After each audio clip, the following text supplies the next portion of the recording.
Welcome back, everybody. I'm Bustin, and today we're diving into another Ashes of Creation quick guide. In this video, we'll be covering archetypes. Now, I know most of you are more familiar with the word classes, but you won't actually be able to pick your class until a little later in the game. In Ashes of Creation, you pick one of these 8 main archetypes during character creation. Then once you reach level 25, you will then choose a secondary archetype for your character, and that will finalize your overall class.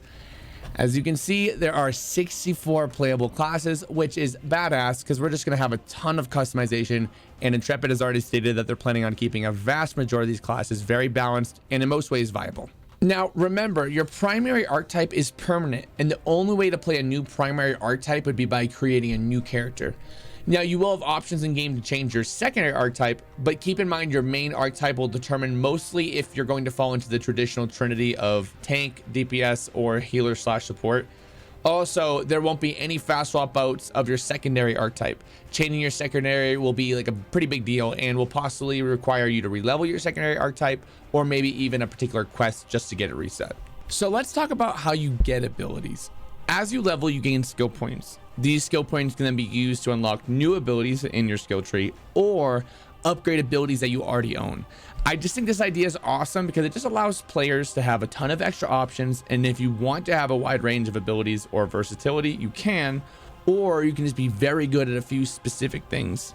Now, another reason this system is really cool is how the secondary archetype affects your character. So how it works is you're only going to have skills from your primary archetype.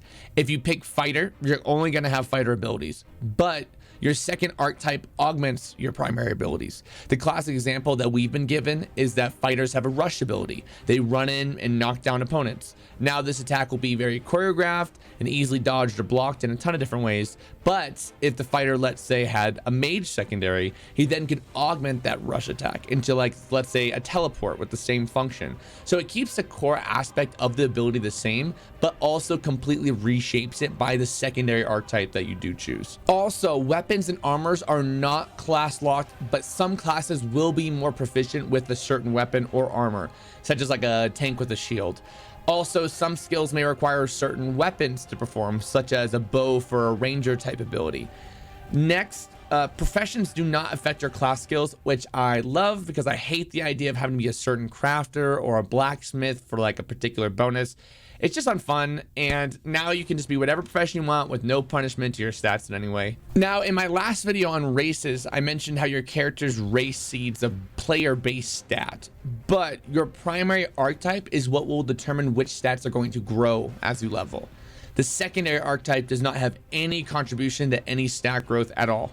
Lastly, there will be situations as well where you can group with 8 players of the same primary archetype to combine powers and just create insanely powerful abilities. For example, tanks have like a wall ability they can use, but 8 tanks in the same party could use this ability together to make a massive defensive wall, which we'll cover in another video on PvP. During a siege or something like that is a huge deal. It's extremely useful. Another confirmed example of this is summoners, that together 8 or more summoners can create a giant golem, and maybe even allowing it to be bigger if more summoners are available in the party. So that's our quick guide on the class system. Personally, I'm feeling ranger summoner, or at least until we get more information, but you tell me down below in the comments what class sounds the coolest to you. And as always, if you have any questions or comments about the video or what I can do to improve, please let me know. Anyways, guys, I'll be back again soon with another video on nodes, which is the most fun, but probably the most complex mechanic in the game. So hit that subscribe button if you want to be notified when that's released. And as always, thank you guys for watching. Peace, everyone.